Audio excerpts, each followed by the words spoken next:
Something went wrong. But we're live. Your personal one is experiencing issues. Fuck them. All right. Well, because when you do personal, it just shows up as private. Like nobody can see your personal ones. The only one that people can see on Facebook is through our actual like the collector's page. Friends with you. Huh? Unless they're friends with you. No, even then you have to like invite them. Like if I go to the event that gets created, like this is a created event, I go to it. It says it's private. Like I have to invite people to watch this shit, and it's annoying. So it is what it is. Let me send out a link real quick before we get this rolling. Let me share it on my Henry Rollins page. I mean, he's in the song with Bone Thugs, so I mean, there's that.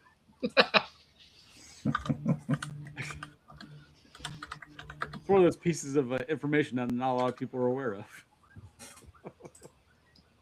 Okay. One of my favorite Key and Peele skits is about the Bone Thugs. You know what? And now you and I are no longer friends. So. That's all it took this whole time. That's what it took. It. You've been trying for years and nothing. All you have to do is make I'm not familiar with that skit. Can someone explain it to me? It's absolutely fantastic. It's Key and Peele and two other guys, and they're dressed up like Bone Thugs and Harmony. Okay. And they're walking through the streets because they're homeless now. Okay. And so they're singing about being hungry and like unemployed and out of money to the tune of that popular song. Yeah. Okay. It's great. You got to look it up. I will not take any of this nonsense on my channel. God damn it. Really? Apparently I got logged out on my Facebook now. There we go. It's all Diaz's fault. Oh, yeah. Get your bad luck. Yeah, I had to like go to the collector's page and try and go back to my personal page and like, now it's stupid. I can't send out messages. God damn it, Diaz. It wasn't me. I just shared it on my pages, so good to go. My end. Hey, what the fuck? Why doesn't it just let me go to Facebook.com?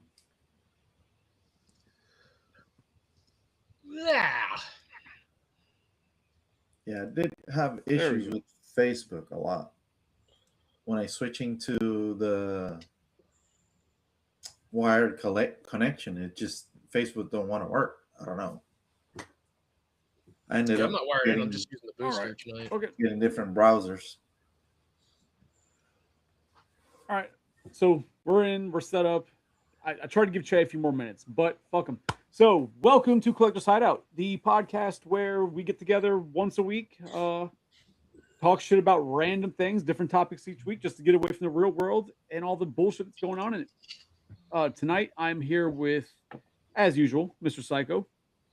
Thank you very much. Things are going well. How about you? It's been better. Well, I'm here. I'm surviving. Excited for this Ghostbusters cast.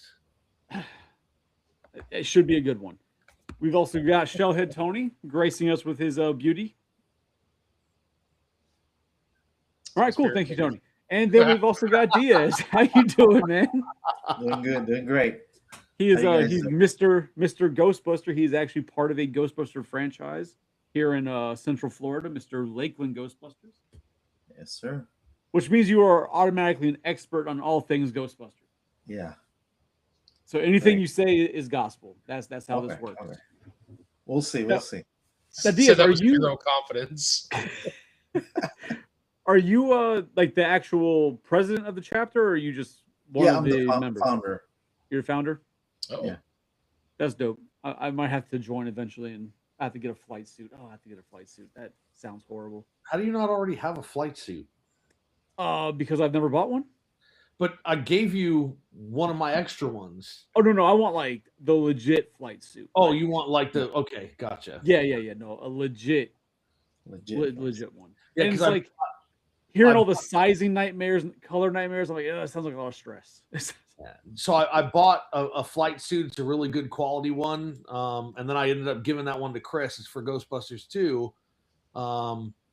And then I bought my flight suits through Magnolia, the prop house in New Zealand, because he has like access to the material and everything. So from what I read online, him and another guy, I forget the other company, but they make the most screen accurate flight suits that you can get, and they're all custom to your size. So what's up, Drew?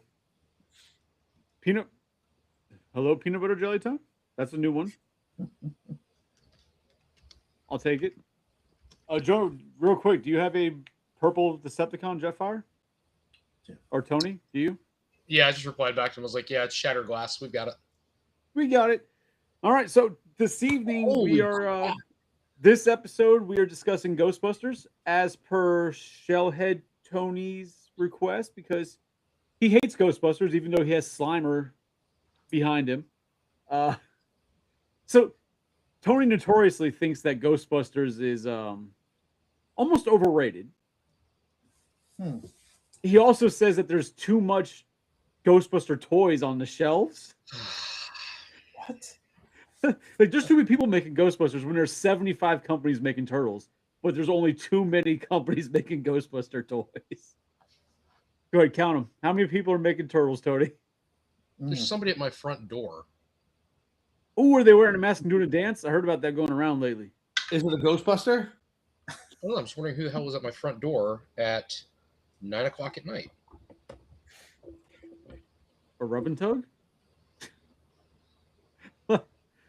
Ooh, is it gonna be like one of those horror movies where we watch somebody just like walk in the back and take Tony out? Joe shows up for that Jetfire he just asked about. Look, he's right there. he was in your fucking driveway. He's like, hey, Tony, I'm gonna need that Jetfire that I was asking about, please. It's weird. I mean, they don't deliver packages at 9 o'clock at night, do they? Yeah, Amazon does. Amazon can. If their route gets delayed, it has to get there on a certain day. Hold on. So Tony's like, there's a guy at my door with a package. I'm gonna go check this out. Anybody know why when Tony responded, it responded from 4 different accounts simultaneously tonight? It happens all the time. It's everywhere. It's everywhere we're streaming to. Gotcha. So it's everywhere we're streaming to. So it goes to each individual Facebook and each individual YouTube. Okay. Like, we can see everybody's responses, right? But if we reply in there, it gets sent out to each one of those. Okay. Oh, But because he and I are on the main account, it does it to all the responses, like from each of the things. okay. So, Ghostbusters is the topic. I'm thinking we should stick to the movies. Because Psycho asked me about it yesterday, and I was like, who knows? We'll just go with it. But Wild Chiazard. Oh yeah, Che's here. About time. Thank you for joining us. In your vertical camera. Oh, how ghetto. What? Vertical cameras, man. What the hell? Haven't I told you about this? You look so small. There are technical difficulties aplenty. Yeah, if you're here on time, we could have fixed that. But okay, so The man had to go to work. I worked. Yeah, but what time did you start work? It doesn't matter. I mean, it does. All right, Tony's still alive. So welcome back, Tony. Anyway. Was it Amazon? No, it was just a package, like FedEx. I'm like, how the hell does FedEx deliver at 9 o'clock at night? Because like I've seen like on some of the early days I've gone out, I've left the house like 5:30, and there's Amazon trucks on the road already coming out of neighborhoods and shit. Like, so they're out there delivering. I don't know, I just thought it was weird. 9 o'clock and they're ringing my doorbell. Well, you know what? He was probably like his last stop. You know, he probably got held up earlier at somebody's house, you know, banging somebody's wife, right? And then That's possible. Yeah. he had to finish his route. So, all After right, so we're doing Ghostbusters, Tony. Yeah. And like I said, this was kind of your request. You want to talk Ghostbusters? Well, I brought it up because you guys never shut up about it, so I thought it was perfect to go ahead and let you run wild with it. So I mean, we talk about a great thing. Yeah, and it's not like we talk about it any more than you talk about Ninja Turtles or Masters of the Universe or Transformers. Like, if we're being fair, Ghostbusters is kind of on the bottom of the list of things that are mentioned in drinks and toys, and even here on Collector's Hideout. But it's exciting to actually do a Ghostbusters show. So excited. So the one thing that was said Tuesday night that I Mhm. find to be a horrible statement was that Shellhead Tony prefers the second one over the first one. I do. Why? Because it's a good movie. That's why. It's not better than the first one. I mean, it's not, but it's definitely not shit. So I like Vigo more than Gozer. Oh, so you just prefer the villain? Well, yeah, I prefer a lot of things about the second movie. So, I mean, Let's hear this. first of all, the car looked cooler, but I liked Lewis's character was funny in the first one. Okay, I give it that. As the introduction to his character, he's supposed to be this funny nerd. They incorporate him into the actual, like, the whole shit that's going on in the building with Dana, and that's fine. That's great. But I like him better in the second one, and I know we had to build to that. But I liked the focus on his character in the second one. He interacts with Slimer way better. And then like towards the end of the movie, I'm not giving away any spoilers, but his whole transition to get out to meet them, like to help them, he thinks he's helping and what have you. That whole thing was hilarious. His whole relationship with Janine in the second one, I thought was fantastic. I think Janine's character is better in the second one. I think the first one's probably more true to the real Ghostbusters cartoon. Okay. But that didn't even exist when the movie was out. So if anything, they modeled the cartoon after that, right? Yeah, first came the first movie. Right. And then the real cartoon, and then Ghostbusters second movie. cartoon came after that. Because the first episode of the cartoon starts off with them coming in they're in the normal uniforms, was covered in marshmallow, and then they go there and they change into the different colored uniforms, explaining why they have different colors versus being all tan. Yeah. I enjoy this. I think the value in the second movie, like the first is not without its charm. I got it, but I like the comedic value in the second one. Like I like the slime when they first start realizing what the slime does, and you've got it's Ray Egon. I don't remember if Winston was with them too. The three of them, and they burst into the restaurant, and they're trying to talk to Venkman about it. Yeah. And when Ray whips his arm and the slime just shoots across the fucking room. Bigman's all, guys, you're scaring the stiffs. Right. Can we talk about this later? But I don't know. I think it's fucking great. And then when they re-interact with Lenny again, and just, I don't know, I think it's all the reintroduction of the characters, even though they were all in the first one. In the second one, I feel like everybody is much more fluid. And it's much more laid back humor. Like I think the first one, it was a good movie, but they were trying for the humor, in my opinion. Yeah. I mean, I enjoy the second one. I don't like it better than the first one, but I do like it a lot. And I definitely like Louis Tully's character in the second movie.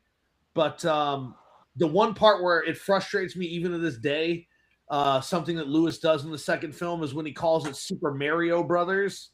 Every time I hear that, I fucking cringe. Like it's just like say Super Mario because that's what it is. But it was all, you want to play Super Mario Brothers? It's like, all right, man. Like, why are we doing this? So apparently Alex is in Mexico. He is, not for a good reason, unfortunately. Not for a good reason? No, he had a relative pass away. Oh no, I'm sorry to hear that. But welcome. Hello from Mexico. But he is buying bootleg wrestlers, which... Whoa, Alex, hit me up. I need some bootleg stuff. I guess make the best of a bad situation. Jesus. Okay. So, are we talking about the second one versus the first one? Is that what I walked back into after technical difficulties? No, yes, because kind of, but no, because Tony's favorite, he prefers the second, and he thinks it's a better movie, and he's wrong. Wait, he got good points, but I never heard that take about how you prefer the second one more than the first one. But everybody has their point of view. It's interesting, because most of Ghostbusters prefer the first one out of the second one. Oh, so there's a lot of weird stuff in that movie. Like, when it go ahead. so like when it comes to the first and the second, they're they're really two completely different genres of movie, right? Where when you look into it, the first one is much more of it has much more of a horror base with comedy in it, right? But the actual story has much more horror theme to it. Whereas the second one, and I said it the other night, and Tony, the look on his face was like, "What?" The second one is actually more of a romantic comedy that has horror aspects to it because you're much more focused on the comedy or the romance aspect of uh, fucking Peter and Dana. Peter Dano, no, but then also Janine. fucking Janine and Lewis, right? And Lewis, You yeah. got two different love stories kind of brewing. There's a lot more. When you look at the actual build of it, it's a romantic comedy that has a horror undertone, but it's a romantic comedy. Like I think you're diving too far into the relationship aspect of it. I don't think that has enough of an impact in the movie. but that's where like studies have shown that's where like when you take what romantic comedies are and then you take the structure of how they're built, it's a romantic comedy. And that's just not for me. The only thing that I prefer the second movie over the first is the Scoleri, the Scoleri brothers. I feel like they were amazing and beat anything from the first Ghost wise. That whole scene in the courthouse, like I just prefer that over everything the first one gave us against Ghosts. Yeah, that scene's really, really good. Yeah. Well done. I don't know. I don't see. I mean, I guess I see the romantic comedy elements that Chris is talking about, but I don't believe that's. I don't think it's a fair depiction to say that it's more romantic comedy than it is anything horror or supernatural. But again, everybody has their own opinion. I definitely enjoy Ghostbusters 2. So the people that are like, "Oh, that movie sucks," I don't understand because it's still really funny parts and. There are a lot of parts in Ghostbusters 2 that I remember very fondly, right? There's a lot of quips and one-liners and jokes that are really well done in Ghostbusters 2. And I would say there's even more of them than in Ghostbusters 1. Ghostbusters 1 is absolutely a better movie. But in my opinion, it's like you might prefer Ghostbusters 1 over Ghostbusters 2 the way someone would prefer Indiana Jones, Raiders of the Lost Ark over The Last Crusade, right? Like, The Last Crusade is a great movie. And personally, it's my favorite of the Indiana Jones films. But most people are going to give that nod to Raiders of the Lost Ark because it's the first one, right? It set the tone. It set the stage, so to speak. And I think that Ghostbusters 1 usually kind of gets that look. But Ghostbusters 2 has some amazing, amazing parts. I mean, nobody's going to talk about Slimer driving the bus. And he opens the door. He's like, oh, it's you. And I love, like, they give Slimer, honest to God, personality. Yeah, I was going to say personality. I want to say something else, but it was almost humanistic, right? The way he's like, he's like, come on. Okay, I didn't know you had your license. I don't know why he's Spanish all of a sudden, but I would assume it's a great part of the movie, and it's one of those small things that for me just re-solidifies why I like that movie more. I think that I assume, I could be wrong on this, I assume that they did that with Slimer mainly because of how he's been portrayed in the cartoon, right? In the real Ghostbusters. Because the real Ghostbusters cartoon, he's part of the team. He's like Scooby-Doo, right? Yeah. They did make a lot of changes on the second movie to align with the cartoon. Yep. Like they took Winston's mustache away. It was to align with the cartoon. And how Janine's look, they made her look more like the real Ghostbusters cartoon also. Yeah. So just I had to look because I'm like, I know this whole fucking the whole romantic comedy aspect of it. I'm like, maybe I'm misremembering things. But when you even reading through what all the reports have shown, is that because the film centers on repairing the broken relationship between Peter and Dana, right? Like that's one of the main plots. There's a huge sub story with Janine and Tully. And then even people go with the about the tone and the style, is that the critics and fans often note that the film has warmer, more sentimental, and slightly lighter tone in the first movie. which is gearing more towards the romantic side of it. And in the romantic scenes, there's more romantic scenes in it. So those aspects of it, because the fact of their relationship is like rebuilding it. It's not just Peter's a whore trying to, surprise he didn't rape her while she was Zool. Like, I mean, he's I a would scumbag. think the lighter, warmer elements of the film are a direct result of the real Ghostbusters and making sure that the kids who were fans, because let's be honest here, right? In the 80s, there were a ton of kids TV cartoon shows that should not exist, right? Like they absolutely would not exist today. You got like Rambo the cartoon series, RoboCop the cartoon series. Like, I remember that. These things would not happen today, but they had to justify those elements when they made the second movie, because they had this huge audience of kids now that they didn't anticipate in the first film. But they're like, here, let's make this kids friendly. But then they're like, oh, here's fucking Janos as a witch that might traumatize them for life. He is Vigo. When I was a kid, and I remember watching Ghostbusters 2 for the first time, that scene with Janos as the witch abducting Oscar. Oh yeah, that bothered the hell out of me as a kid. With the hand that goes like big and grabs the kid. Yeah. Oh, as a kid, I never realized that it was the same person. As I got older and I watched, I'm like, oh shit, it's him. Okay. Because as a kid, I was like, I never understood where the witch came from or where the witch went. But it was him. That shit fucked me up as a kid. I'll give it that. It's just the original one, I guess when you watch the original one, for me, it's like lightning in a bottle, right? They caught something magical, something special. Mm-hmm. And a lot of the second one, even if you take the romantic comedy side out of it, a lot of the second one feels like they're really trying hard to recapture that lightning. Yeah. And it doesn't hit, like almost like it's forced. Like they're really trying hard. So they're just doing something else that could be great. Bill Murray, he's a great actor. I love him. I'm not a fan of him in the second one. Like he just he almost seems like he didn't want to be there in some parts of it. Like it's just, I don't know. It does not hit. I enjoy it. I'll watch it. I'm not going to say it's a trash movie, but now imagine what you said with the lightning in the bottle with the first one. Imagine if they would have got Eddie Murphy like they wanted to. I would have been trashed. I think that having Eddie Murphy, and listen, I love Eddie Murphy, but I really think that having Eddie Murphy in the film would have really thrown off the dynamic. It would have been another strong personality with Venkman and with Aykroyd that would have had to mesh.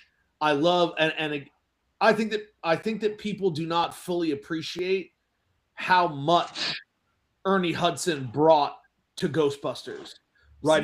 His calm demeanor, his sense of strength, like you can feel it, like you can feel the strength, especially when he tells you that he was a firefighter right before he become, like it makes sense that that's the kind of character, all this chaos going on around him, and he stays calm and he just kind of does the job, right? It's like, okay, I got a job to do, I'm doing the job.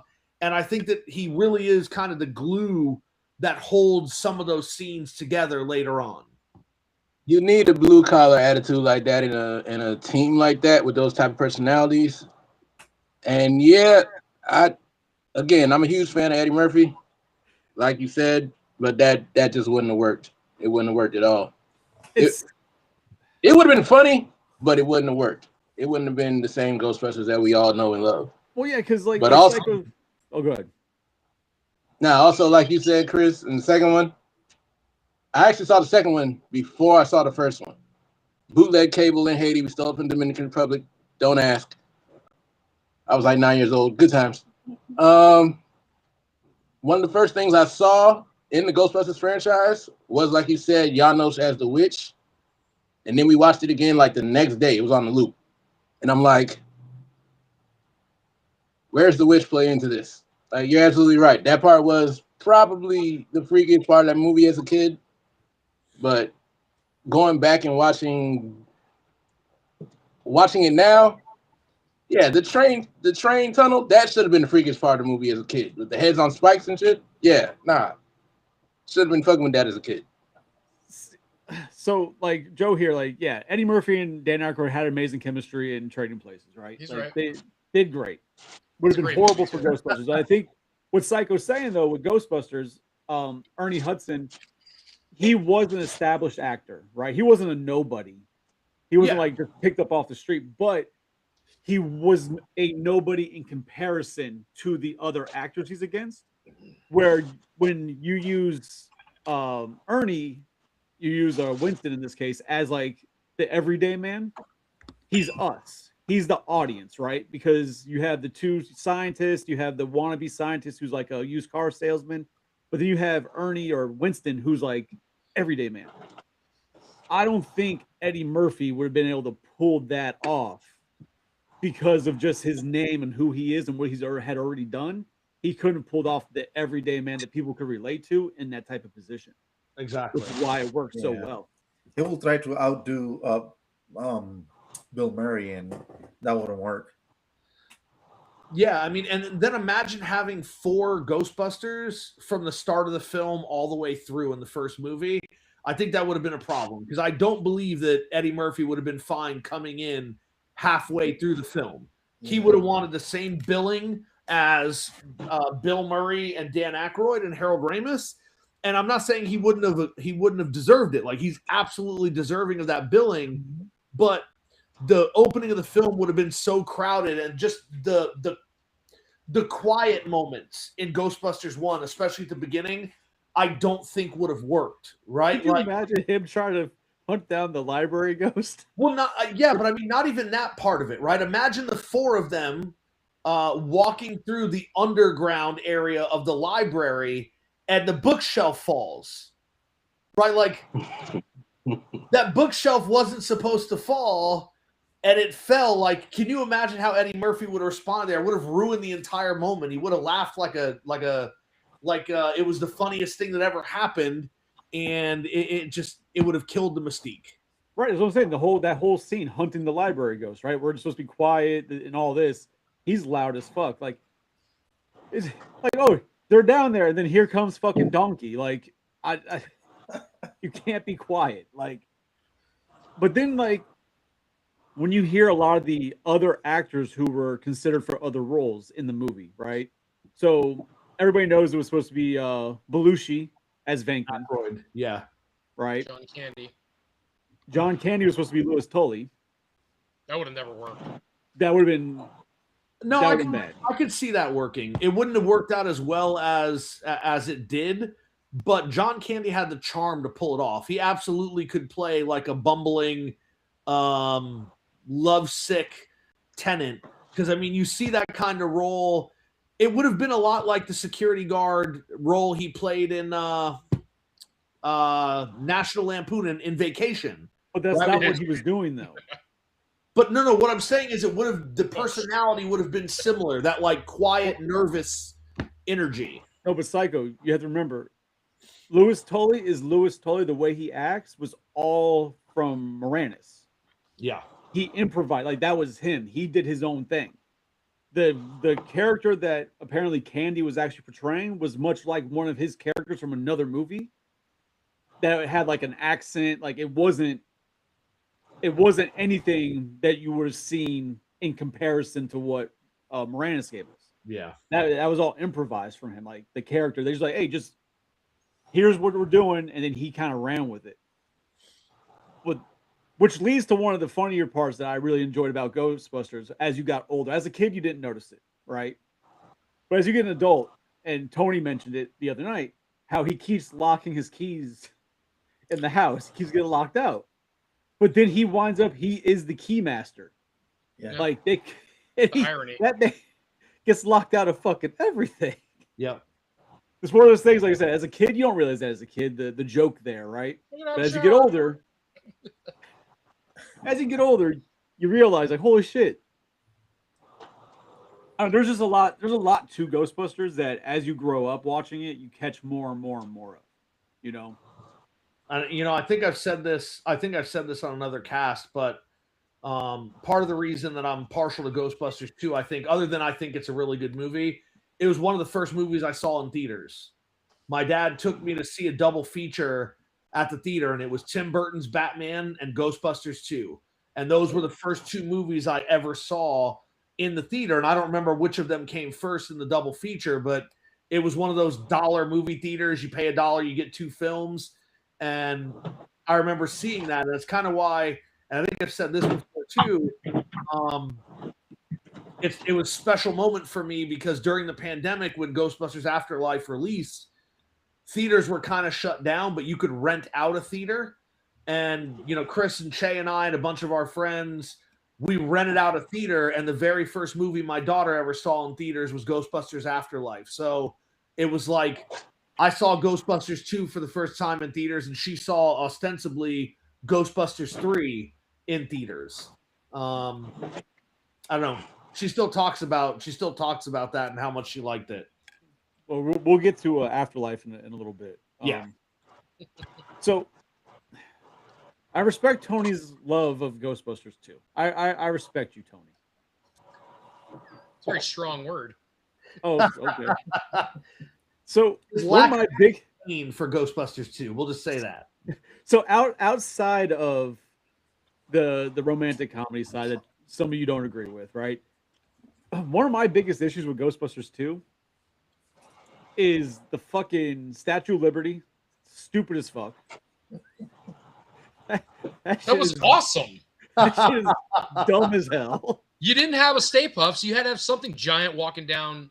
And that's exactly what they said. They needed something else because they couldn't do Stay Puft again, so they wanted something else monstrous, and they used the fucking Statue of Liberty. Look, man, you can't hate because they were controlling the Statue of Liberty with an NES advantage. You can't hate on that. Yes, I can. It was fucking stupid.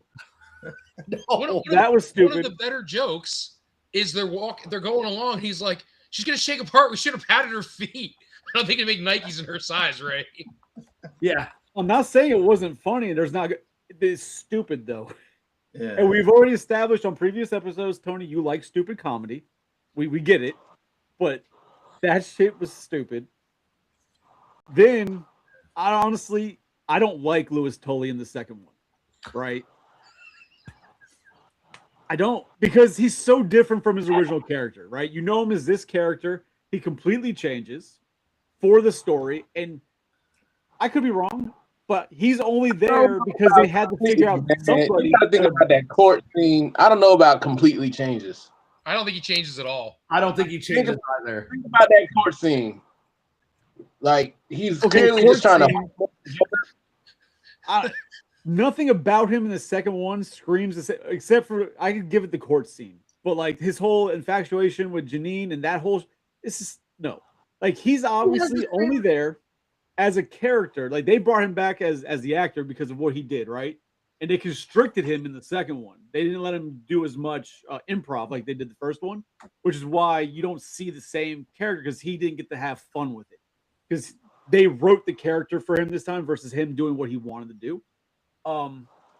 But he's only there story-wise to put on the fucking suit and blast the slime from the outside. Like, there's no other reason throughout that entire thing that you couldn't just had you could have had somebody else be the fucking lawyer in the court scene. Like, you didn't have to do you didn't. He didn't need to be there. He was just there to eventually blow up the fucking building and think he did something when he did nothing. I wholeheartedly disagree on that. Of course you do. I disagree. He had the same infatuation with Janine that he had with Dana in the first film, right? Except the difference is in the second film, Janine reciprocates those feelings.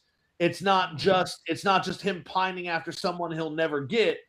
He has that same like nervous energy with when he's Janine, sitting on the couch, he's shaking like a motherfucker.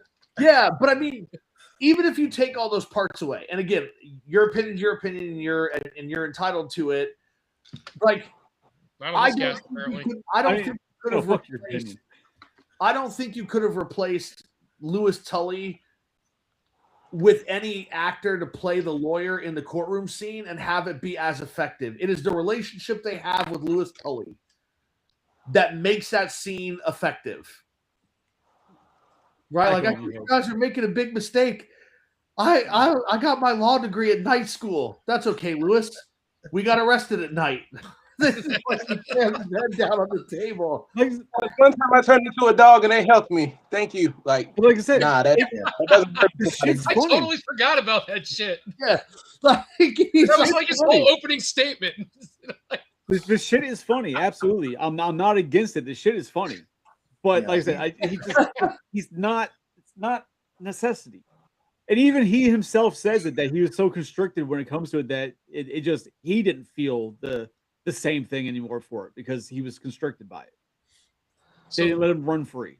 I do like at the end of he's such a good character, but at the end of the first movie, and he's standing there, he goes, "Man, superintendent's gonna be pissed." He's got so many one-liners in the first movie that are amazing. Who brought the dog? Like, Yeah. or it's a fucking the fucking pterodon is busting through the fucking wall. The whole He's thing like, with "Who are him. you guys for the Ghostbusters? Who does your taxes?" I love. Yeah. I just. Pterodogs. I just love it, man. It's like Your Honor, ladies and gentlemen of the jury.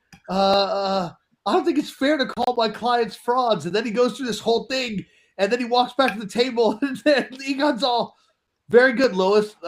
Short but pointless. That's like, I mean, okay, just to throw back, if you had to have a lawyer and not seeing how the movie ends, but the first day of My Cousin Vinny and then first day of Louis Tully, who you picking? Louis Tully. no, I was on trial for murder. My Cousin Vinny. No. On the first day, when you see him the first day he's in court, you see how he acts, you see how Louis Tully acts, then you have to pick one. You know how Vinny turns out and he's successful, you see what he does, right? But the first day, like when that kid's in there, he's like, "Oh, this guy's a fucking idiot. I need my own lawyer." Like, who do you pick, Vinny or Tully?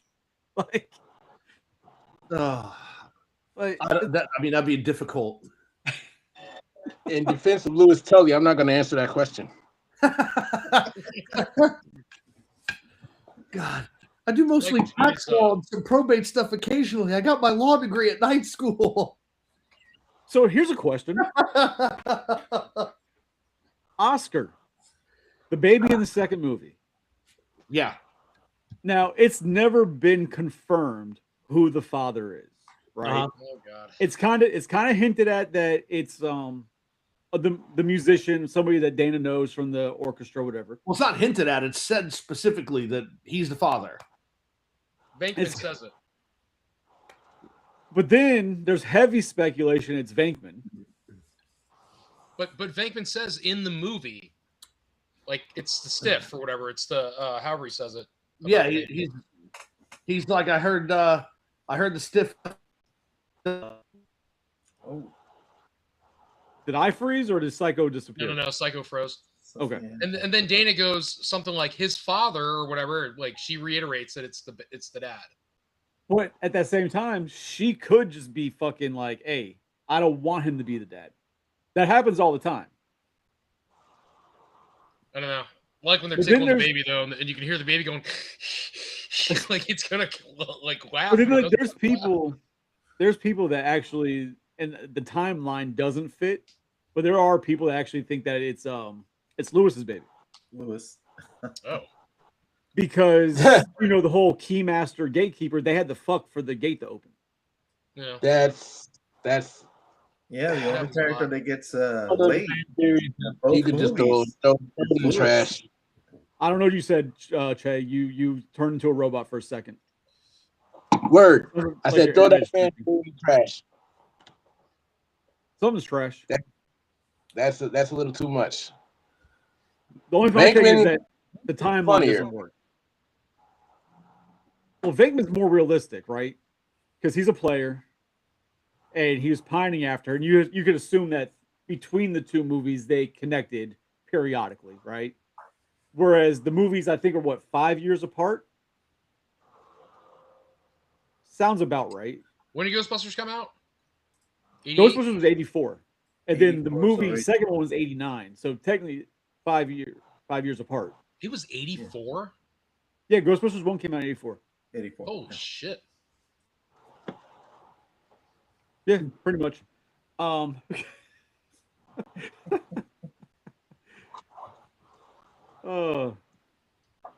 But regardless, but yeah, so like the timeline wouldn't work because if it was from that whole thing, then by the time we get to Ghostbusters 2, he'd be like 5 years old, right? The kid was not 5 years old, so there's no way unless in their movie it's different.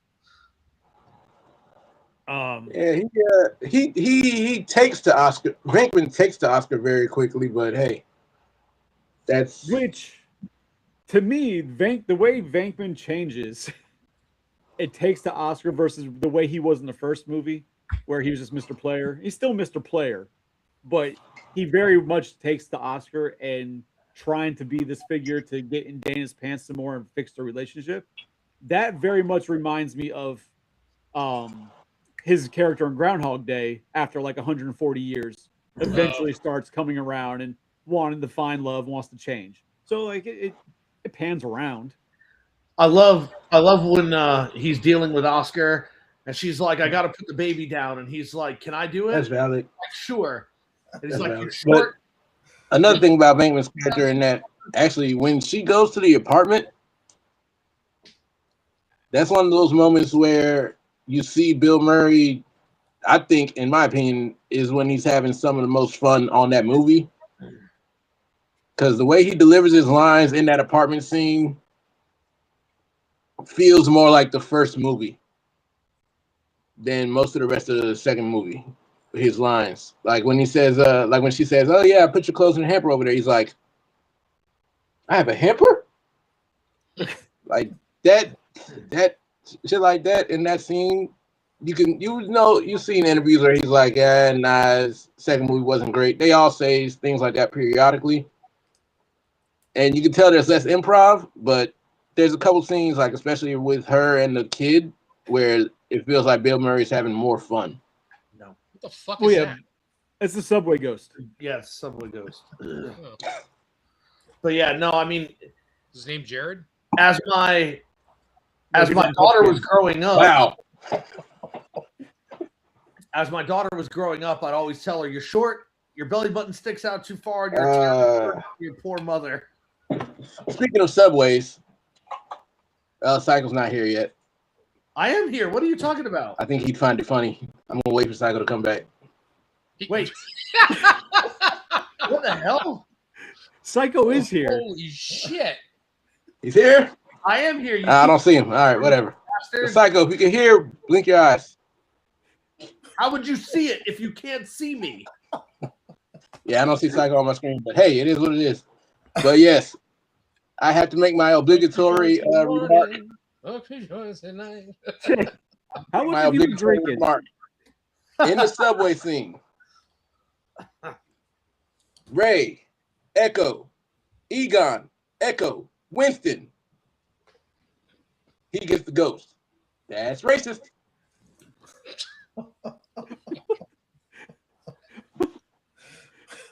I mean just the heads on the spikes didn't scream like possible racism here. Like it was just the echo. That's the problem. That too. But yeah, the fact that Egon and Ray got the echoes and they got to enjoy their moment, and then Winston's all, "Hey, Winston." Yeah, nah, that's racist. I like when it runs through him though, because he had to pretend that happened, right? With the with the train, and when it's done, he's like, "Ah!" Like stops screaming for a second. And he's like, "Oh man, did you get a good look at it?" He's like, "Sorry, I missed it." There's so many great parts in Ghostbusters. God damn it, man! Like and then also, who was the first one to fall into the river of slime while doing all the manual labor? That's racist. This makes a lot more sense why Che keeps interrupting Psycho. I'm like, why does he keep talking over him? Che, leave and come back. Hey, Che, try hopping out and coming back. Maybe you'll see Psycho again. Anyhow, but and you can stop talking over him like you're his daddy. The second... I can't see or hear him. That's funny. All right, let me try that. The second movie might be weaker, but it's got so many good moments in it. Yeah, no, it's... The movie's good. Who? The toaster is great. Yeah. toaster scene. You fell for the old man-eating toaster. No, but I mean, even like when he gets down there on the line and he's all, it's a river of slime. Like it's just so crazy, but there's so much heart in it. Well, yeah, and it's got more comedic to it, right? You see, they push more on the comedy side, whereas the first one, it was more serious, but they had the sarcastic comedy, right? Which was great. The second one has the comedy. I'm not saying, I'd never say it's a horrible movie. I'll watch it. It's not better than the first. I do personally feel I enjoy. People get pissed off when I say I kind of enjoy the female version better than the second movie, but that's just me. I think it's because it was something different. I love when the cops show up in Ghostbusters 2 while they're tearing apart the street, and how they react to it. The cops are just like, "Oh, okay, no problem," and they drive away. And then later they come back. They're like, "Hey, we checked out on this, and this isn't right." Venkman still keeps trying, right? They're like, "No, this is like you're definitely not supposed to be here." And they catch him with that. "Oh, we called Con Ed," and it's like, "Oh, well, we got a major gas leak down here." It's like, okay, man, like they're not gonna fall for this. Well, I mean, but see, and then just to go back to the other movie, fucking My Cousin Vinny, he does the same shit to the fucking judge. He's like faking what his name is, and he's like, "Oh no, it's spelt this way," like to keep him off the scent, to keep him away. Same type of thing. He was just more successful because his was more believable. You gonna come around here and shake my monkey tree again? Yeah. If this stream was on a horror movie, not sure who died first, Psycho or the what the Haitian? Jesus, Joe. What the fuck? Oh, so is there anything else you want to say about the first two? Anybody? I mean, the first one is absolutely a masterpiece. I don't think we spent a lot of time talking about it. There's really not much that we're going to add to a conversation that's almost 50 years old at this point. So, but fuck you. It's 41. I don't know if you can equate it, right? So it's kind of like I love the movie Jaws. Yep, love it. Okay, it's a great movie. Not taking that away from it. And there's a lot of things that were able to be achieved in Jaws in the first one because it was one of the only movies it was really the first horrific kind of like shark movie in that degree, right? That came out at that time. And they were able to do so much without actually showing the shark. Like because the shark was broken. It's like 18 minutes or something in the movie. Like that's all you see him or some shit. Yeah, if that, yeah. Yeah. So the rest of the time, it's all just like it's music or it's cinematography or whatever. It's all the suspense, built suspense. So it's not the same, but I'm trying to like kind of justify, I guess. So you have the first Jaws.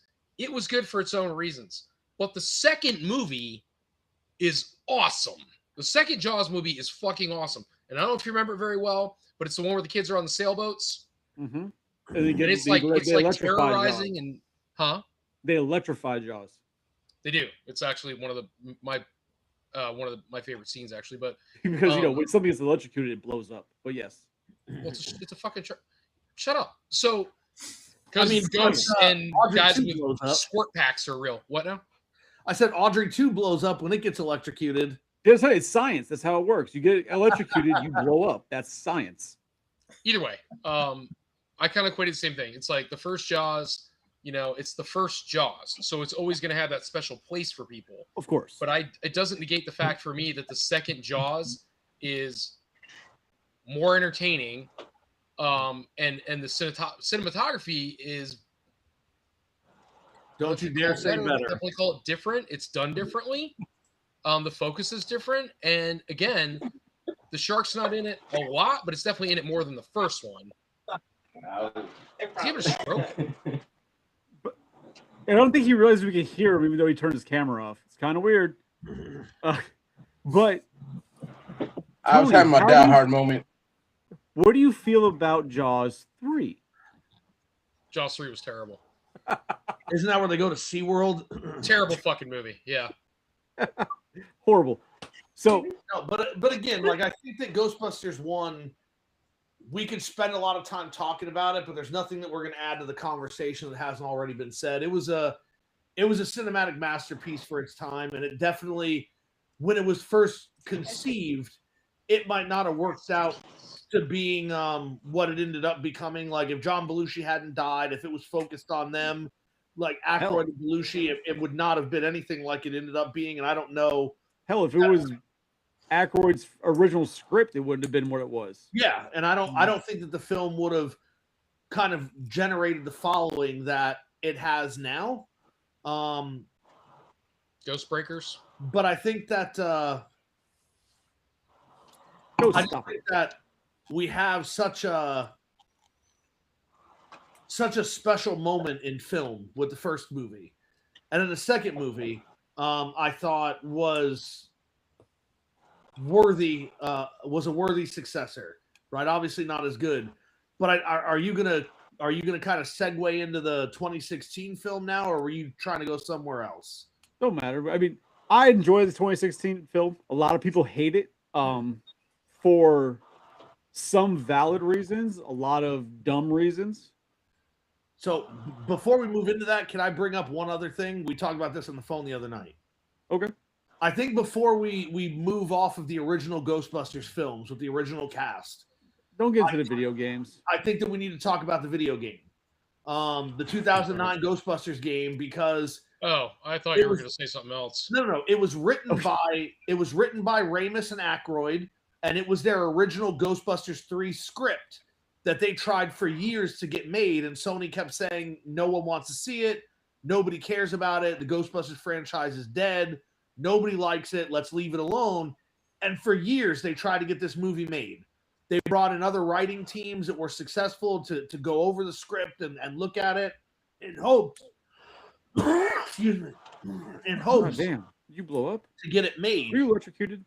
But then it was never put through, right? And so we got the video game in 2009 for the 25th anniversary of the film, and everybody loved it, right? We also, Mattel started making the Ghostbusters toys for the 25th anniversary when they got the license, and there was this great resurgence of Ghostbusters, and Sony came to Aykroyd and Ramis and was like, hey, we want to make another film, break out that script that you guys have been, pitching to us for years. And they're like, hey, we use that script for the video game, right? Like, it's gone.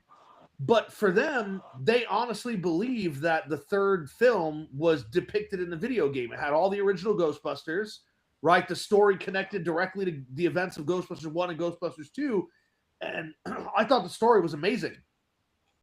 Yeah, the game was great. So, great addition. Tony, did you play the game? I don't know. I probably did, but I can't remember. I mean, you're a Ghostbuster. You walk around New York City busting ghosts. It's a great game. It's the amazing. Is the opening scene basically like one of the first bosses is the Marshmallow Man? Yes. Okay, then I played it. Yeah. One of the first bosses. But then after that, I want to say it was the rest of the game was kind of redundant, wasn't it? It gets very repetitive. You have to go out, but you have to go to the library and then you follow shit. Yeah. It does get very repetitive. But the villains, the bosses in it, like the sea captain, the ghost shark, then you had like the Black Widow, Spider Bitch. Well, you fight the brothers too. I think you fight them in the. What do you call it? Or it's a different Ghostbusters game. Yeah, I remember doing the Scoleri brothers in the game. If not in that one, there is another one that they appear in, because I played. They had the original Ghostbusters game, the one you guys were talking about apparently, and then there's another one that was on an iPad that was a third person, and then there's another one. I don't know if it was on PlayStation or Xbox still, and I'm telling you, there was a scene where you're chasing them through the freaking why courtroom? Like, why the hell can't I think what the hell it's called in the courtroom? Yeah, the game that Psycho was talking about it came out on all the platforms, like all the Xbox, PlayStation, and Wii. Great game. It was fun. It was one of the stories that they had originally for the movie. Then they also were pitching Ghostbusters Go to Hell was one of the stories they were doing too for the third one that never happened. I think that Tony's talking about the Spirits Unleashed video game. I just pulled that up. Yep. I think that's what he's talking about because I think that the Scolari brothers are supposed to be in that one. Oh, that's cool. I never played that, so I don't Yeah, know. But I think that's the one he's talking about. It is the one. I played it. Yeah, that is the one. But then we got But so that's what was supposed to be a third. They never lit. Then they greenlit obviously the remake / reboot of Ghostbusters, which is always known as the Lady Ghostbusters. Yeah. Right. A lot of people hate it. Like I said, for dumb reasons. Some have valid points, which you have a valid point, you have a valid point. I know, Tony, you enjoy that movie. I enjoy that movie. I think it's hilarious. I enjoy it. Yeah, I enjoyed it for comedic value. I don't take it as anything. I'm not going to tell you it's a good movie, but it is funny. It's hilarious. I will say this. The opening of the 2016 Ghostbusters film, which is called Ghostbusters Answer the Call, I thought the opening was great. Like in the haunted house when it's like building this suspense, and then it turns out when everybody leaves, like it's all mechanized, right? And it's like he's resetting all the devices, and then you're like, oh, okay, I get this. It's fake. They're trying to make money. It's like a haunted tour. But then all of a sudden he's like, wait a second, this isn't right. And then you actually see a ghost. I thought that was great. And if the whole movie had been able to be built that way, I think it would have been good. I did get upset Tuesday when Chris said it was better than Ghostbusters 2 because I vehemently disagree with that. But I say it's a fine movie. It's an entertaining movie. It is not a good Ghostbusters movie. It's a fine movie. For me, I think it could have fixed all the narrative problems by doing a couple of things, right? Like, and Chris and I have discussed this before. There was no reason to create a new universe to put this film in. And that's what really bothers me. We could have set this film in San Francisco on the West Coast, left pretty much everything intact, right? Had it set over there and had it set 30 years after the original Ghostbusters franchise essentially went out of business, right? So, hey, there were these guys in New York. They were catching ghosts. Ghosts disappeared, right? Now the ghosts are attacking San Francisco and somebody's got to do it and the other guys are too old. And it would have worked. Because for me as a Ghostbusters fan, the thing that I dislike the most about it is I understand a lot of movies require a certain level of suspension of disbelief, right? And Ghostbusters specifically requires an additional level of suspension of disbelief. But you expect me to believe that in a completely different universe, with a completely different group of people, everything that they come up with is the same. The name of the team, the logo for the team, the name of the items they use, the name of the car, literally everything is exactly the same. That doesn't make sense to me. And you could have gotten rid of that by just saying it's a new franchise, a new location. That's why everything is named the same. Well, I mean, all right. So they didn't try and do Marvel. Oh, it's a different universe, right? They're not doing that aspect of it when they made that movie. It's not a different universe. They were remaking the movie. Let's put it what it was. They were trying to remake Ghostbusters. Then they're like, oh, we're gonna make people happy by throwing in cameos from the original cast, which that just pissed people off. It's like if you're gonna have the actors in it, you might as well have them be their characters, not a fucking taxi driver and different things, right? Yeah. Like Psycho said, he and I discussed it, and the first time we discussed it, I made the point, and he's like, you know what, that's a good idea, is that it should have been the different franchise, even like you said, San Francisco, Chicago, wherever. There's a different franchise. Then you could have still had cameos from all the original cast portraying their characters, even if it was like video calls, the training videos, like whatever, to establish that. Absolutely. My only issue with that movie is the fact that they tried to remake Ghostbusters versus adding to Ghostbusters. Because that was the only issue. If you just fucking taken it, give me that exact same movie, but just made it a different franchise, I would have had no issue with that movie at all. Just not scary enough. It's 100% comedy. It's an entertaining movie. Oh no, it's hilarious. I mean, it's definitely entertaining. But see, whereas where you get Ghostbusters is like a horror comedy, and you guys don't want to agree, but second one was more comedy. I feel romantic comedy, like a lot of people agree, but you guys don't. Cool. Um, Ghostbusters 2016 is a comedy. I don't see a horror aspect to it. That's all it is. Yeah, it's just a comedy, which is perfectly fine. It's not doesn't take away from it. It's a comedy. I don't see any horror of that to it. Which I mean it just is, but people, yeah, exactly. A lot of people, women bad. Like who's peanut butter jelly time? Well, I don't know. Oh, I'm glad they're here. Stuck in 1998, apparently. But or like Family Guy a lot. I don't know. But I mean, Diaz, what do you think about the movie? You didn't really say much about 2016. 2016, the tech was cool. All the new gadgets were cool.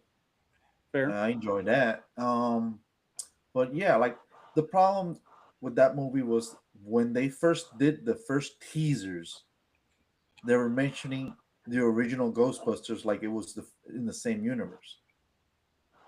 And that pissed everybody off because you can't like you're gonna do a teaser tying this movie to the original, and then came out later. It's like no, it's not. It has nothing to do with the original. So like, why are you doing this teaser that says that it's connected, but it's not? And then that misstep messed up the whole movie because everybody was paying more attention to the movie and more critical of it because of that.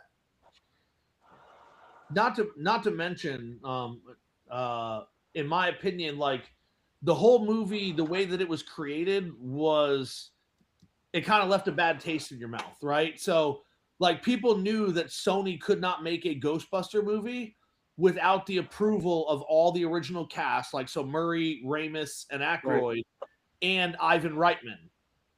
And they had to have that to do anything Ghostbusters. And so like a week after Harold Ramis dies, when Sony then got some wiggle room, they immediately started developing this new all female cast movie. And it had bad optics to it from the very beginning, in my opinion. So right. And that was kind of the issue because Ramis and Aykroyd had been wanting to do something with Ghostbusters forever, even if Murray wasn't interested. And Sony just kept saying, no. And as soon as Ramis dies, they're like, okay, now we're going to put a movie in. Now we can have complete control over it and do whatever we want. So one of the things I remember when they first announced they were doing the movie, right? They hadn't mentioned cast. This movie's coming. Then as soon as they announced who the cast was and the way the story was going, the hate started, right? Not everybody, but there was a huge amount of hate because it was all female cast for a plethora of reasons. It just is what it is. But the one thing I don't think any person who loves Ghostbusters, whether you hate the 2016 or not, you have to respect it to the point that we got Afterlife and Frozen Empire because 2016 was there. If they hadn't made 2016, I don't think they would have continued it because at least it had that push to show that there's still an interest enough for them to continue. Yeah. Because when you have, like you said, you had Harold Ramis pass away. Bill Murray's been trying to get away from the franchise for years. He's been trying to get away from it. Like the momentum was dying on it. And that movie gave it that kick to at least get us to where we got with the next two movies that came out, which would be Frozen Empire and Afterlife. I think without 2016, we'd have neither of those. Yeah, I mean, I 100% agree with you on that. So as much as people want to hate, they can hate it all they want. They have to be appreciative of it because it continued the franchise at least and brought life into it. I don't hate on the movie. Like I said, I've watched it a few times. I showed it to Evangeline recently because she wanted to see it. She didn't like it as much as she liked the original two and then Afterlife and Frozen Empire, which is surprising because I thought as soon as we watched that one, she was going to want to watch it all the time because it was all women. She was like, well, it's okay, but I like the other ones better. But I mean, I don't know. I guess I can't speak for all fans, but I know one of the things I was most disappointed at before I saw the movie was, as a fan, I wanted to see a live action version of the story presented in Extreme Ghostbusters, right? So like I had always wanted to see a new group of people come in, the older guys mentor them, and then they kind of take over the mantle. And so when they were like, okay, we're going to do a new Ghostbusters movie, I'm like, okay, this is going to be awesome. And then when we found out it was a bunch of middle-aged people again, it was like, okay, what are we doing here? Like, why are we not setting up for the future? Are we staying status quo here? You're chasing the Batman dream. What do you mean? All right, so I was trying to find it. Earlier you mentioned Dan Aykroyd's original vision. Yes. I was trying to find that note. If the 2016 movie had gone with Dan Aykroyd's original vision and they had magic wands instead of actual tech to catch the ghosts, his original story, yeah. His original story, yeah, that would have been Harry Potter in space. Yeah, so you went way back, but yes, Dan Aykroyd's original version that he it's a completely different movie. It's a completely different story. It's much more out there. I mean, I get being suckered in and subverted expectations, like you said, with the trailer making us think we were getting one thing and then we got something different. Yeah, if they would have went with Dan Aykroyd's original vision for the 2016 movie, trying to create something new, they would have completely murdered the franchise. So, kind of threw me off. So, I mean, that's not what we got. The 2016 movie exists, but like you said, it kind of did leapfrog us into Afterlife, which is one of really my favorite. You can't even call it like that gap between original movies. Afterlife is one of the best movies that's done that. It's probably the best if we're talking about, shout out to Star Wars and everything, but Afterlife killed it. You know what? You know what I think the worst part of the 2016 movie is? The freaking song that they had for the movie. That song was absolutely terrible, man. So terrible. It's so bad. All right.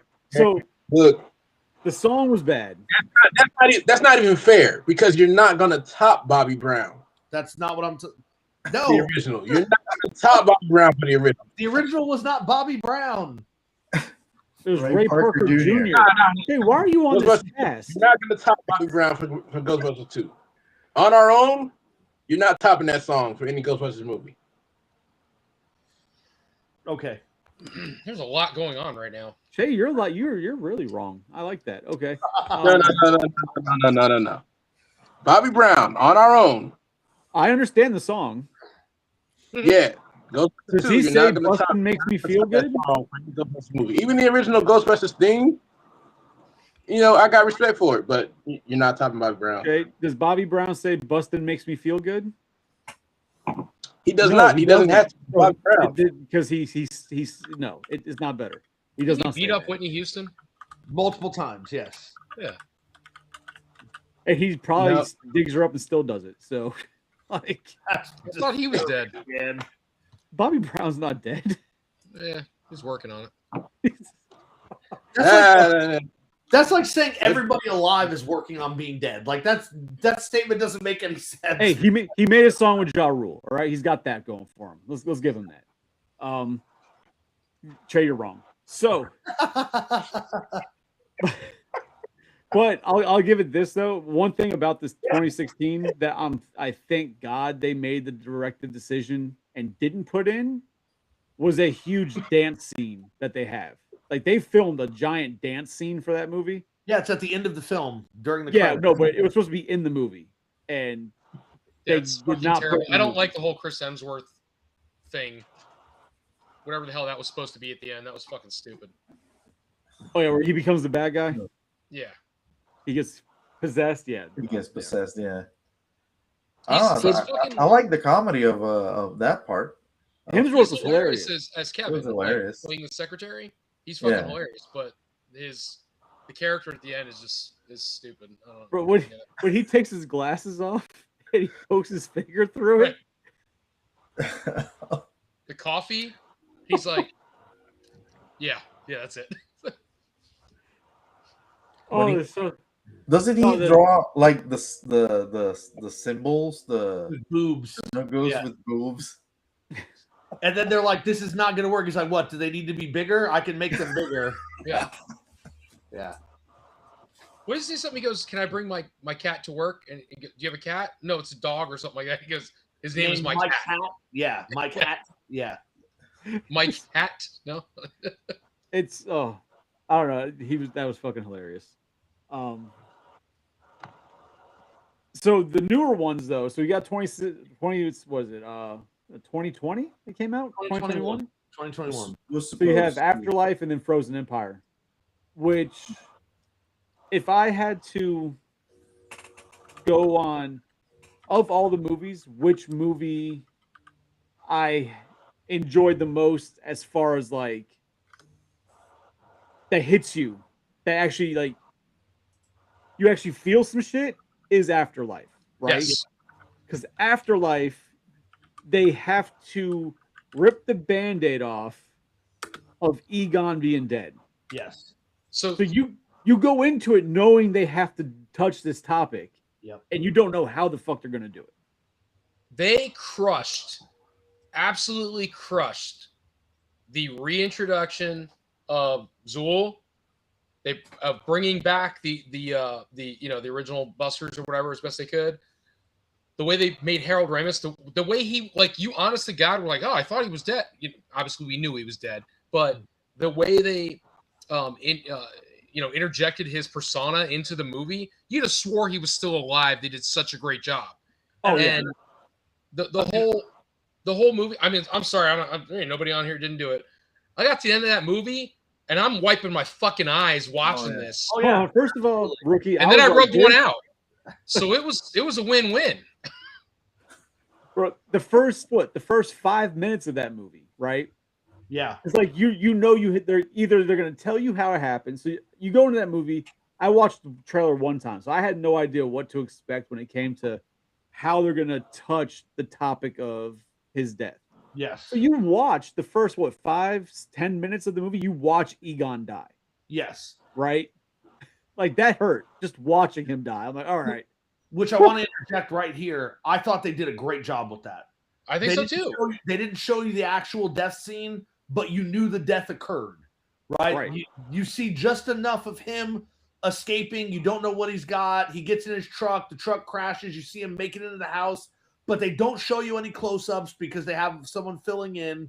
And then you know that something is happening, and it goes the outside of the house, so you don't have to actually watch the death. I thought what they did with that was fantastic. So go ahead. You know he killed himself to not be possessed, right?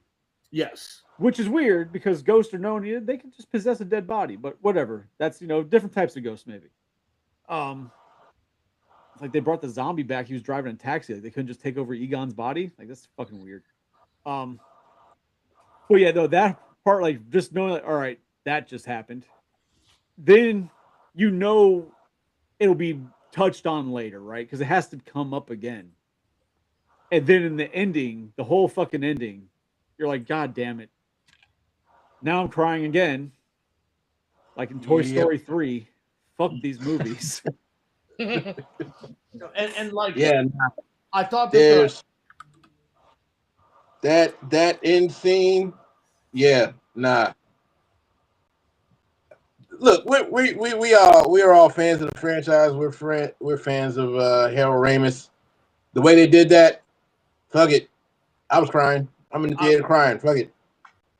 I will say this: I thought that the layers of emotion at the end scene were also masterfully handled, right? Because it's a very short moment, but you have the moment where all the Ghostbusters look over and see the spectral version of Egon there, and you can see it on their face.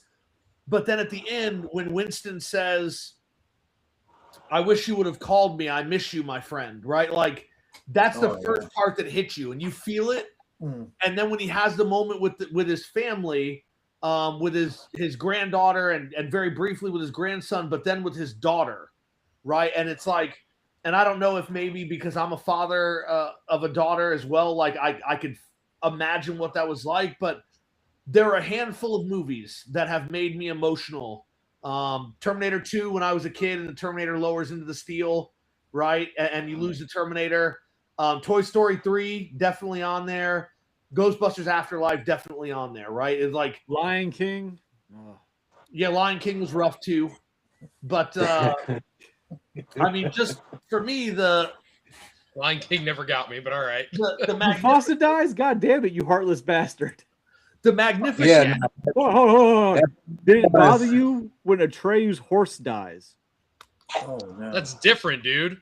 Okay, just making sure you aren't fully Like, heartless. get swallowed by the nothing. Like, how do you Just what?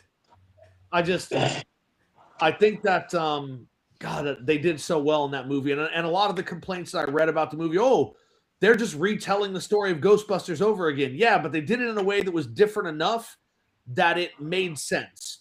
It wasn't just let's do everything exactly the same way. It was, hey, let's reintroduce these elements that are important to this franchise that we can then go over, right? Like maybe you missed the importance of Gozer. Now we're going to underline that for you. We're also going to introduce some new elements from things that Gozer could do.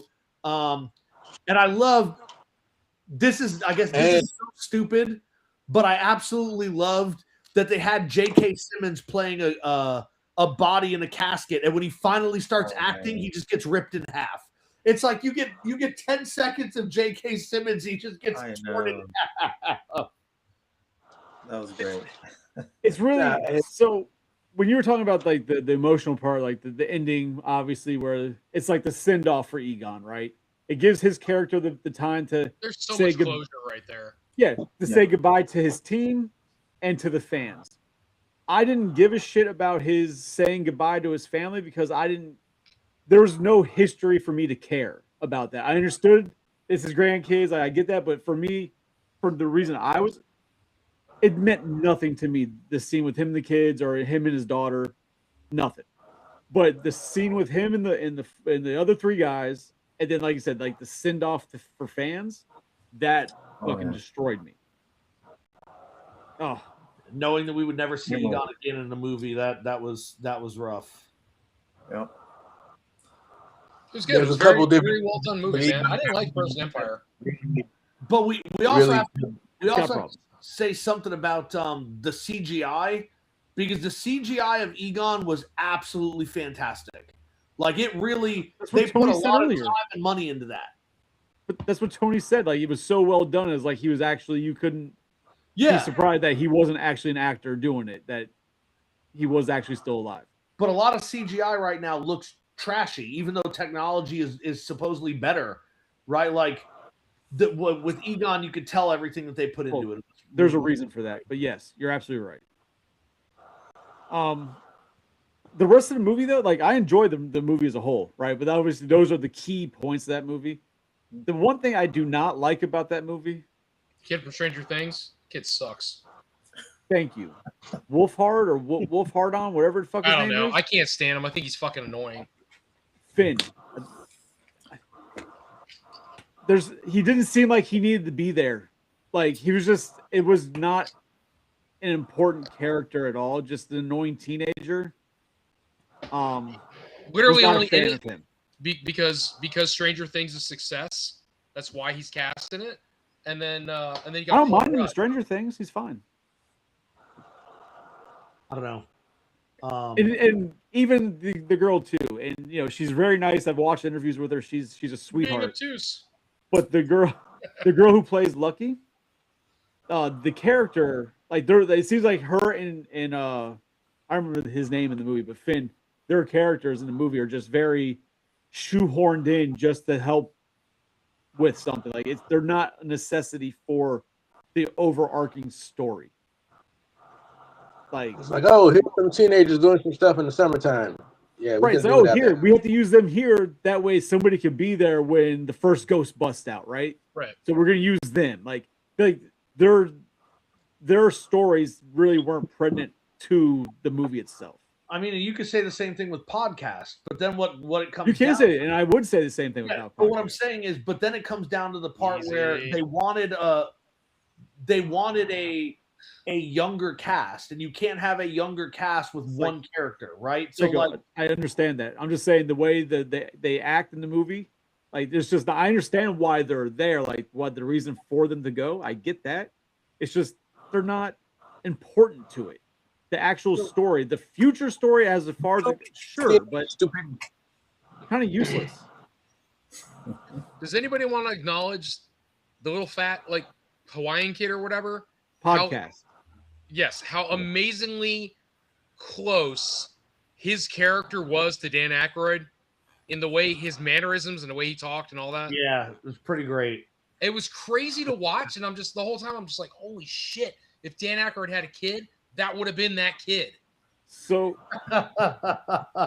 yes, and I feel like you see much more of that come out in the second movie, where you actually see him and Dan Aykroyd interact.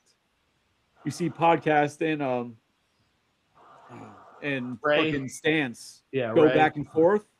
Those scenes, you really see the inspiration for podcasts. I might have to rewatch it because I didn't like the second one, and I don't remember that. I think it was a library. They're riding the motorcycle together. I'd have to rewatch him it. Smashing the stuff that people bring in for Ray to freaking PK giant mallet. Like you don't even see it at first, and the woman's like, "Oh, this is my husband's watch. It's one of the only things I have left of him," and it beeps periodically, and that's how he lets me know he's there. And he waves the PK meter over. And he's like, "I'm sorry, the spirit of your dead husband does not inhabit this watch." And out of nowhere, a giant hammer comes down and crushes it. And the woman's like, and the kid's like, "Sorry, ma'am. This is what gets the views," and he just wipe it off the table. But yeah, oh man. I mean, you didn't like the Frozen Empire?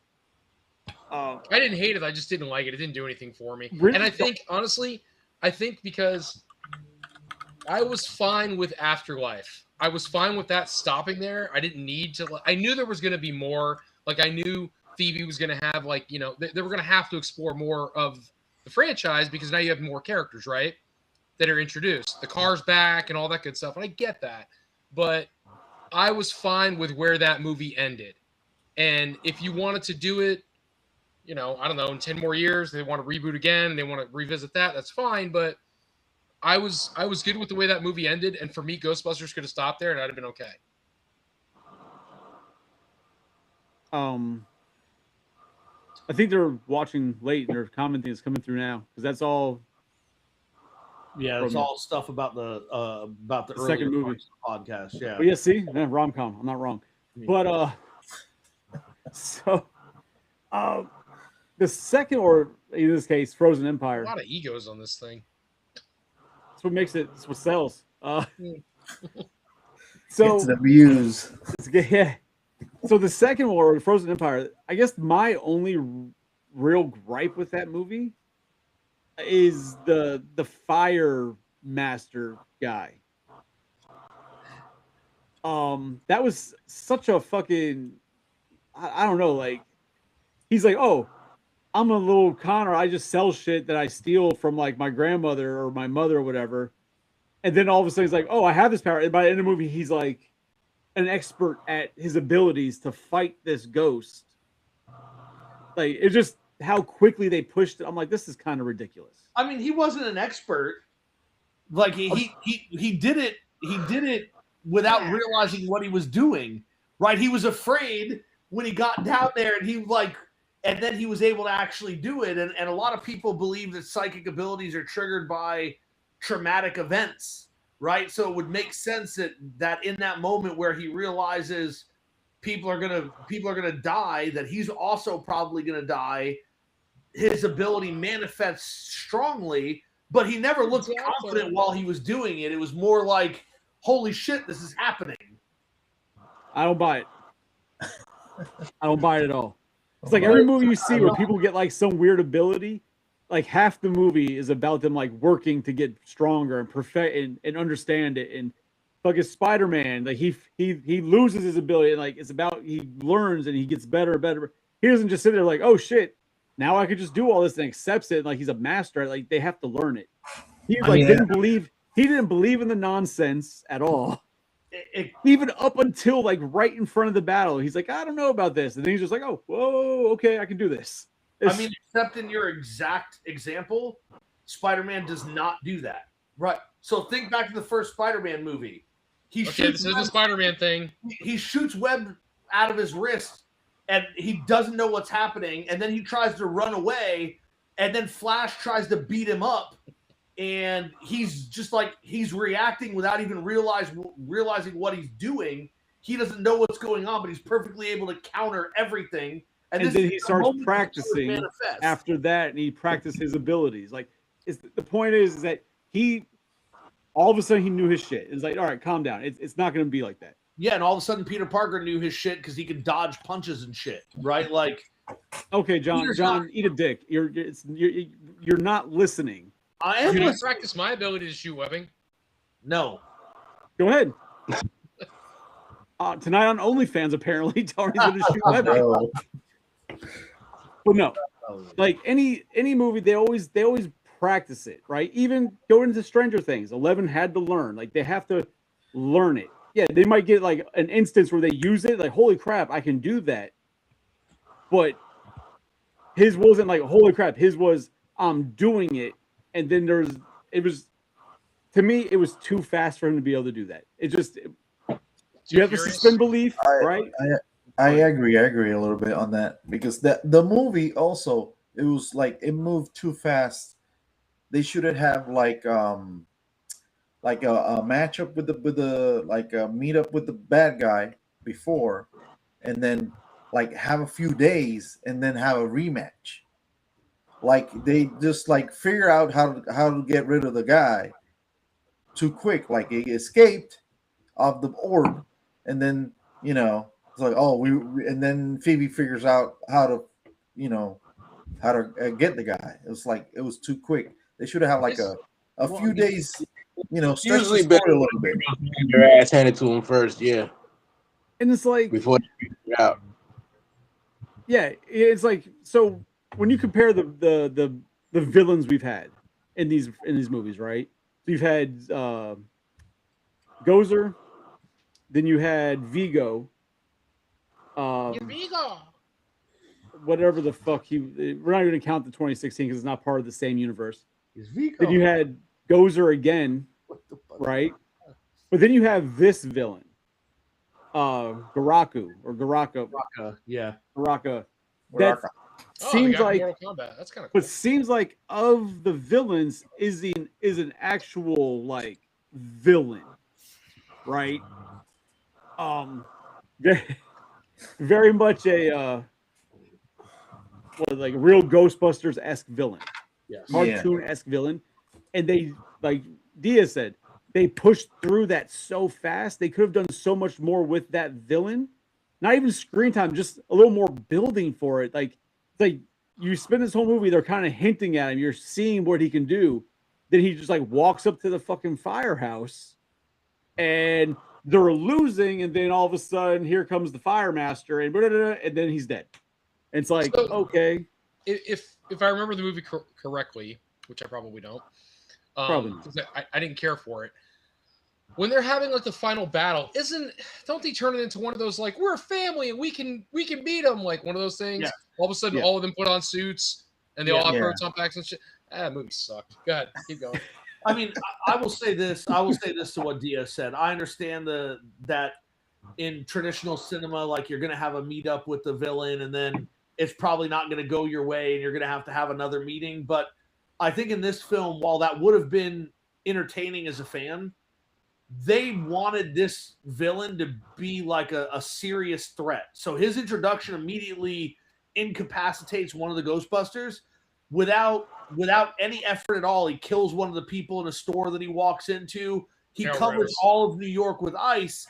I don't know how you have one meetup where then the Ghostbusters get away, right? So like think about how with that strength, the Ghostbusters would have survived to escape from that meetup without actually putting him down in that meetup. And that's where I think they kind of backed themselves into a corner, because if they were going to do it, they were going to have to go more Jaws-esque and make it about suspense, which they did, right? Like, what is this thing pulling strings in the shadows? Why is this going on? Why is the containment unit having trouble?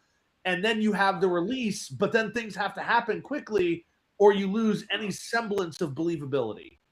Yeah, but then they just let him get squashed by a guy who doesn't understand his powers. But they had a thing because Baraka, when he escapes the orb, he needed his horns.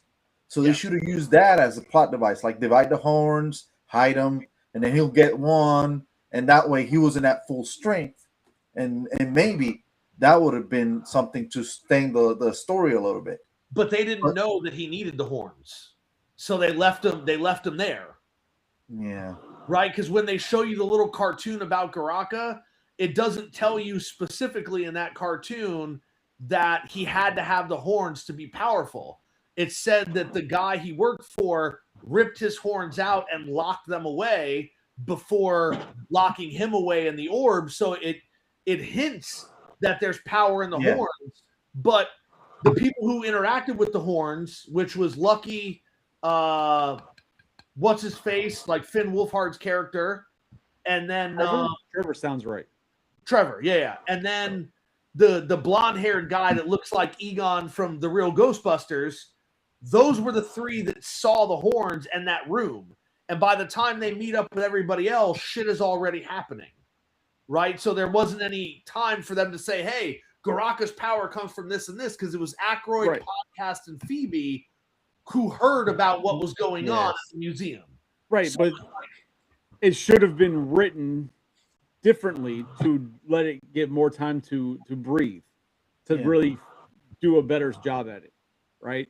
What they gave you is what they gave you. Like, you can't snap your fingers and change it, but they should have, in the writing room, changed it.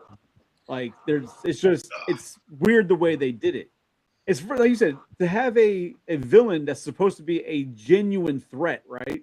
And they're trying to build this up like it's more of a threat than Gozer was, it's more of a threat than Vigo was. And then they essentially stomp a mud hole in him.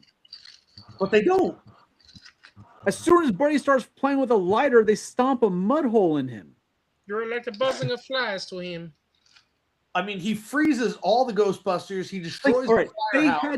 They had to practically reverse our atoms in the first one to beat Gozer. Like, they had to cross the streams, goddammit, and potentially blow up the universe to beat Gozer. This guy beats him with a lighter. Like, is it? Well, they beat him with the. Let me put a big question. Do you think it would have been better off incapacitated him or captured him and then let him be the villain for the second movie? No. Well, they've never caught a villain, right? They've never caught the actual villain. Like, the main villain gets killed. I mean, they caught Garaka. Yeah. He gets sucked into the containment unit, so they did actually capture him. But this is the first time that they've ever caught the villain. Well, no, they caught Gozer in Afterlife. Well, they catch her. I thought they destroyed her. No, they caught her. Like the giant traps. The giant one. Yeah. Again, he's such a threat. They didn't use a giant trap.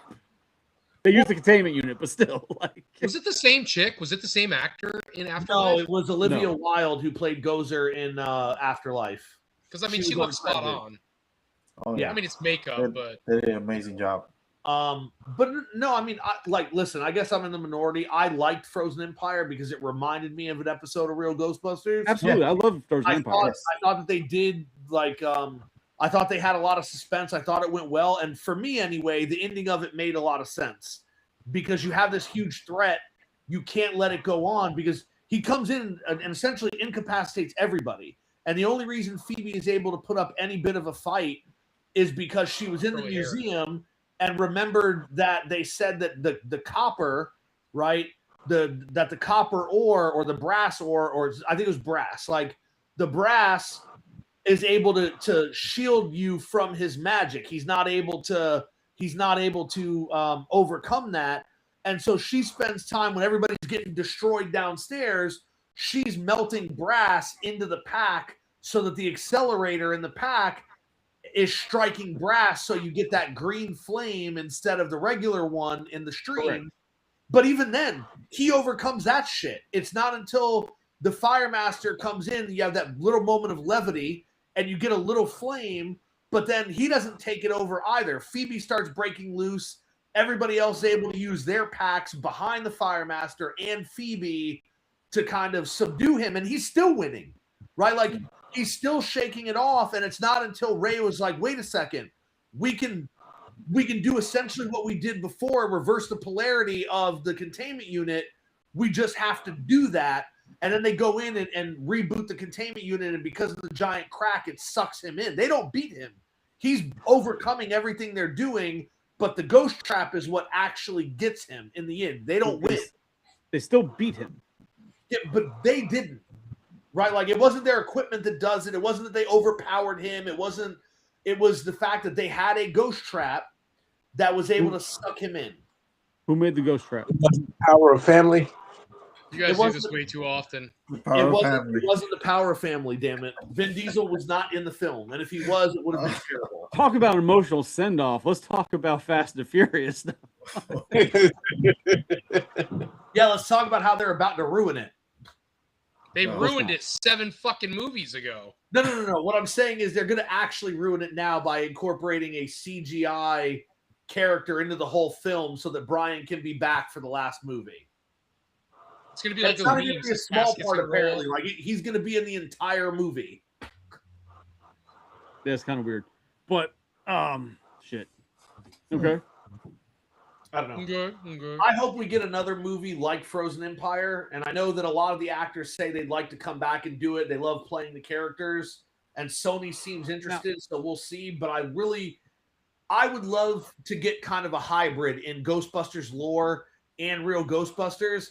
I would love to see them do a take on maybe the Boogeyman, or a take on Sandman, a take on somebody from the cartoon that was so monumental, and actually incorporate them into the film franchise. So we get Vigo back? That'd be cool. We don't need Vigo. He's such a shitty villain. Aw. You're like the buzzing of flies to him. So I'll say this, and this might not, people might not agree with this. I think if they do another one, I don't need to see the current family. Like, I get it. They're like the push off for like the new generation. When the first one, they were kids, and now they're teenagers, and now they're young adults, right? So they're not kids anymore. But like that team, I feel like their story's kind of done, right? Like, I don't need to continue with Phoebe and Ant-Man. Like, I don't need to see them really any further. Phoebe and Ant-Man. Yeah. Could just call him Paul Rudd, huh? Had to go for Ant-Man. This is like one of his greatest roles. Yeah, he's Ant-Man. So it's the Ghostbusters Avengers. That's good. Now, this is one of those movies though that we discussed. I'd watch that a few podcasts ago, but I feel like Ghostbusters is very much one of those franchises, not even for a cartoon, but that could benefit really well from like a Netflix series, an 8-episode series, and run that, because then you could have a lot more story, a lot more build, different franchises. You could really do a lot with it, because every week be something different. You know what I mean? You don't have to try and jam it all into one movie. We are about to get a cartoon. A cartoon, but nobody knows what it's about. Nobody knows if it's going to be a kids cartoon, whether it's going to be for older people. Like, nobody knows what it's maybe. going to be. Right? So who knows? Yeah, no, like you said, but I think that Ghostbusters is definitely one of those franchises that could really benefit from that, right? Each year do a different, one of their different franchises, just different stories and go like that. I think it'd be great. So there's a rumor of Gremlins 3 coming out. It's coming out. And they are saying that it's going to be a crossover with Ghostbusters. Don't fall into that nonsense lie that McKenna Grace made on a talk show.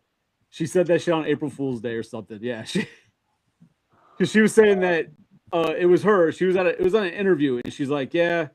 And she kind of acted like she accidentally spilled the beans, saying that she was going to be in Ghostbusters or in Gremlins 3, and she was going to be repraising her role as Phoebe from Ghostbusters. And then all of a sudden, they're going to cross over. But it was, I believe it was on April Fool's, or it came out that it was her joking around. Yeah. That wasn't a thing. And I mean, that wasn't a thing. That's what they said. Now, she may have like actually spilled the beans and they're trying to do cleanup on it. I don't know. Where does that term come from? Huh? Spill the beans. What is it, like 1800s? What is that? What is that? I don't know. Anyhow, somebody who just like spilled the beans like Kevin in the Office with sauce. I don't know. Of all the shit you Google, and that's not one thing you'd Google. Why would fuck would I Google that? I don't Google shit like that. You're talking about me. Because I don't care about the etymology of the term "spill the beans." Right? I love how you have to use big words. Well, he wants you to think he's smarter than you. That's all. I mean, I don't care what you think. The fact of the matter is, I disagree with Chris when it comes to we don't need this family anymore. That'd be like having the original Ghostbusters and then being like after the second film, yeah, we don't need these Ghostbusters anymore. Just do something completely different, right? Like even when they were going to do something completely different with Extreme Ghostbusters, they still had the original goddamn Ghostbusters in it. But John, I don't think we're getting away from this family. I think that this is a new generation of Ghostbusters, and that in all likelihood, if we lose anybody, it'll be Paul Rudd's character and the mother's character, and then it'll just be the kids doing it. So, Psycho, you just said that me saying we don't need this family anymore is like saying after the second Ghostbusters we don't need the original guys anymore. We haven't had the original guys since the second Ghostbusters, except for small cameos, right? In here and there. So we haven't had them. We don't need the family anymore. We could have them in cameos, but we don't need this family focused story anymore. I feel like they could really just button it up and continue to build everything else around it. Like, you don't need the family, but from the way they're going about it, if Ernie Hudson doesn't play a major role in whatever, I'm saying you can keep the first gen cameos in there, or even heavier roles for Ernie Hudson and Ant-Man, Dan Aykroyd. But I kind of don't disagree with not really needing the family anymore. I don't disagree with that. You can move on from them. I get it; they're Egon's family, and they can do cameos. But really, all you need is Ernie Hudson and Dan Aykroyd to just move on to another team. Yeah, like I said, they could have the cameos. Phoebe or whatever, helping set up the new franchises and interaction. Like you could have them there. I just don't need that family to be the center of the story anymore. Yeah, I think if we get another movie, what's going to happen is Bill Murray won't be in it, Janine won't be in it. I think that we'll get cameos from Hudson and Aykroyd in like major cameos, though, right? So they'll be in there. I think that we will have Phoebe, Trevor, and Lucky and Podcast, and then the other adults will not be in it because they will be adults and they will be like taking over the franchise. Or if at most you might get a cameo from Paul Rudd and from the mother. I don't think the other characters are going anywhere. I think that that's what they're building around. And I think we should all kind of just resign ourselves to that being the case. Well, I'll resign to whatever I want. Fucking you make me resign. But no, so the game that came out a couple years ago that we were playing, is that supposed to be canon? Because if it is, then we definitely got Ernie Hudson. It's not canon. No? Damn it. Well, no, because remember, in Afterlife, they're like, oh, there hasn't been a ghost in 30 years. So, no, it's not canon. I mean, so go ahead. Are we talking about the 2009 Ghostbusters game? Nah, the game that we were playing like a couple years ago. Which was what? I don't remember the name of it, man. We played it for like 2 weeks, and then we had to go back to adulting. Are you talking about the like top-down version? Yeah, that came out after the 2009 game? It was like a top-down perspective, and you would go in these buildings. The game that was a way dumbed-down game, and I know the one you're talking about. Yeah, and it was not very good. Or are you talking about Spirits Unleashed that we played like once for 2 hours and then never again? And that was not even a year ago. Not a year ago, man. No. Crazy like that. But like yeah, that one had Ernie Hudson and Dan Aykroyd pretty much saying it was not exactly a franchise, but moving forward with new teams and everything. If that's what they're gonna do with the Netflix series, I'm with that. We don't need. I don't have a problem with the family. We don't need them. But the 2009 game is canon. No, it's not. And it is canon. Not. Yes, it was. They haven't seen a ghost in over 30 years, and the video game almost 30 years. There hasn't been a report of ghosts for almost 30 years, but the freaking 2009 game was supposed to happen in 1990 or 1991. That was when it was taking place. So 2021 would be 30 years after that. It absolutely fits in as 100% canon. All right, so spill the beans was an original Greek term that had to do with voting, and they had two different colors of beans. And so what would happen is somebody would spill the jar and would prematurely know who's going to win, and that's what spilling the beans comes from. Okay. I just feel like I had to get that out while we were on this. Uh-huh. Thank you, Tony, for that bit of information. I got nothing to say after that. Thank you. Okay, so all right, I guess I was looking it up. So the takes place in 1991. So I guess it could be canon, even though they don't mention anything from the game in it. Time wise, it could line up. So I'll give you that. That's fine. I want the franchise to continue. I'm all right. I don't think the family's needed. I don't think we need to go that far anymore. I just want to see it go on. But like Psycho, you were saying that this is the way they seem to be going. I think Ernie Hudson is the only original member who has to be in it, because especially if they're trying to do other franchises, because he's the owner now, right? So he'd be the one. Does he own the rights to the franchise? He doesn't own the rights to the franchise, but he's the money behind the franchise. Yeah, he's really fronting it. Yeah. Well, no, but in the movie, not in the real world. In the movie. Oh, just kidding. Sony owns the franchise. They're the money. But yeah. So he's the only one. I think, like I said, Bill Murray. How about in universe? Huh? In universe, he's the money. He's the financial backer in universe. Correct. Yes. Thanks for repeating that. Appreciate you. Yeah, nah. And that's why I'm not down for anything I'm not really down for anything that he's not going to be part of. But I agree. Bill Murray will not be in the next one. Neither will Harold Ramis. He won't be there. He might be. You never know. And I honestly feel if they didn't even want Dan Aykroyd there, he'd still show up. Like, I think he would just appear. So, he'd just pull up in his car and be like, hey, guys, what you going on? Yeah, I'm just going to walk through this scene real quick and just be here. But, Sorry. No, go ahead. No, I'm saying I think that the Frozen Afterlife movie confirmed that Dan Aykroyd will be a part of everything coming after this if Ernie Hudson is there, right? Because there's that scene in Frozen Empire where Ernie Hudson is essentially chastising Dan Aykroyd's character, telling him that he put those kids in danger and he's got to be smarter and that they're supposed to be getting out of this.